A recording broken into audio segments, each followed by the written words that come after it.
کوئی تمہارا دل دکھائے تو ناراض مت ہونا، کیونکہ قدرت کا قانون ہے، جس درخت کا پھل زیادہ میٹھا ہوتا ہے لوگ پتھر بھی اسی کو مارتے ہیں۔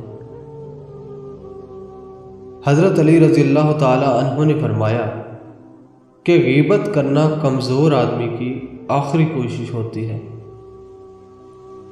کسی انسان کے کم ظرف ہونے کے لیے اتنا ہی کافی ہے کہ وہ اپنی زبان سے اپنی تعریف کرنے پر مجبور ہو۔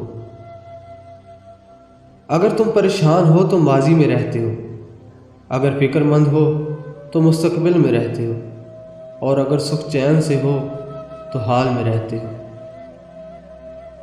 وہ لوگ کسی کے نہیں ہوتے جو دوست اور رشتوں کو لباس کی طرح بدلتے ہیں۔ انسان اپنی ساری زندگی سیکھتا رہتا ہے اور اس دن مر جاتا ہے جب وہ سمجھتا ہے میں سب سیکھ چکا ہوں۔ مایوس وہ ہوتا ہے جو اللہ پر یقین نہیں رکھتا، اور محروم وہ ہوتا ہے جو اللہ تعالیٰ کی نعمتوں کا شکر ادا نہیں کرتا۔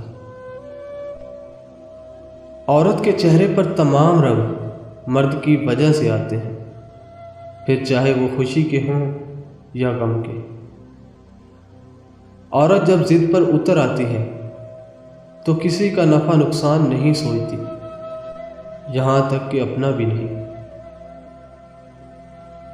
کائنات میں کوئی کسی کا اتنی شدت سے انتظار نہیں کرتا جتنا اللہ اپنے بندے کی توبہ کا انتظار کرتا ہے۔